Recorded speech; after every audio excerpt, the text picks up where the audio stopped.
No niin, tässä käynnissä tollanen vähän isompi vuosihuolto, että tutustutaan pyörään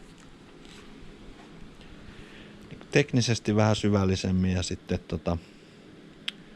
muutenkin laitetaan kaikki tip-top ja huolletaan, kun tuli elokuun lopussa ajettua vähän myös ihan noita enduro-reittejä suolla ja sehän helposti vähän saa pyörän pinttymään ja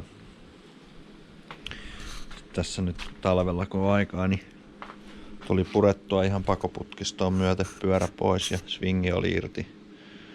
Tuli rasvattua swingin laakerit ja kaikki jarrusatulat, tapit. Ja samalla nähdään, että muutenkin kaikki hommat on. Pultit pysyy oikeassa kireydessä, että löystyykö ne tommosessa enduromaisemmassa ajossa ja vähän oppii tohon tarkastelen pyörän rakennetta paremmin. Jotain tämmösiä pieniä muokkauksia. Ja nyt sitten vihdoin hyvinkin myöhässä kyllä tuli tää kapeampi takavanne. Kapeampi etuvanne on jo paikallaan. Tuolla enduro kävi ajaa tän leveämmällä takavanteella, niin tää käytännössä meni kyllä hyvin äkkiä aika huonoon kuntoon. Et sen takia oli 8 kuukautta sitten jo tilannut ton kapeamman vanteen, mutta se ei saapunut ajoissa ja nyt kävi näin. Ja nyt sitten on tulos tähän. Mulla on täällä erilainen ilmanputsari ollut kyllä, mutta tulee Rottweilerilta kokonaan uusi putsarikotelo ja on toi uusi putsarikotelo ja sitten filtsut tässä nyt se isoin kyllä hyöty ja miksi mitään lähti tilaamaan on, että saa ensinnäkin foamifiltsu ja sitten oranssia pintaan näkee kyllä helposti, jos tänne on jotain likaa päässyt. Tätä on paljon helpompi tutkailla ja pitää puhtaana kuin tuota alkuperäistä ja järkevän näköinen systeemisi tuo. Sitten on vähän filtteri noita huppuja. Sitten on se kanisterin poistosarja. Sitten on sivuseisontatuen anturi, ettei se katkaise virtaa, jos vetää johonkin patiharjalle. Ja sitten on noin vahvikeraudat tuohon torniin, ettei toi jos vähän käy jossain rynkyttää, niin ei tuu niin paljon voimaa tuohon etuvalo hässäkkään, että täällä on heikommat kohdat täällä, mistä tää kiinnittyy tuohon emäputkeen.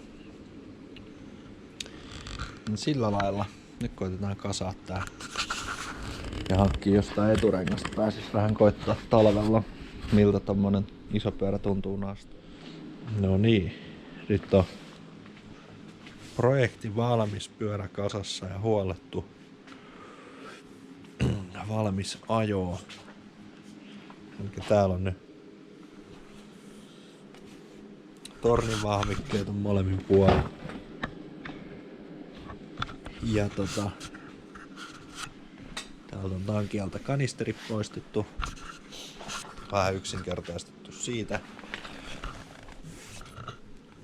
Sitten on tää sivuseisontotuen magneetti siirretty täältä alkuperäisestä paikasta tolle, että se on tuolla moottorin lohkossa periaatteessa kiinni toi pikku levy mihin se tulee. Eli ei sit tökää pyörä, jos lyö ton seisontatuen alas. Tämähän mulla on ollut aikaisemmin tässä ehkäisemässä sitä, mutta toi nyt on helppo varmistus vielä. Ja sitten toi iso juttu. Elikkä tää ilmanputsarikotelo on kyllä paljon niinku käytännöllisemmän oloinen ratkaisu. ainakin tässä kohtaa tuntuu siltä, että täällä on tilaa toimia hyvin. Jos tää jostain syystä uittaa vettä, niin täällä on ensinnäkin toi putsari ei ole alimpana koko täältä kotelosta, eli täällä on alla tilaa. Ja sitten toivottavasti se myös jotain kaasun vastetta tai tällaista niin tekee vielä toivottavasti loogisemman, ettei nyt ainakaan terävämpää tai nykivämpää. Se nähdään sit kun pääsee ekan kerran ajaa tälle, mutta ainakin ihan kivutta mahtuu asentaa noin astat. Ei ota tälleen rullatessa mihinkään kiinni. Ja sillain mitä nyt suunnilleen yritin mittailla, niin ei pitäisi olla mitään ongelmia sit kun vähän joustojakin tulee, että pitäisi mahtua pyörimään, mutta sehän nähdään sit käytännössä paremmin. Mut mitaksen C17 edessä ja onks tää nyt 454? 454 on tää takarengas. Ja nyt on noin kapeat vanteet sitten. Vähän niinku ensi kertaa käytössä myös. Asettuu päälle paljon nätin niinku tuohon ylileveälle vanteelle.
kuiva. Tää on kyllä tosi hyvä. Ei mene lunta tänne. Ei me tukkoa. Kertaakaan tarvinnut puhdistaa, siis kertaakaan ei mennyt lunta.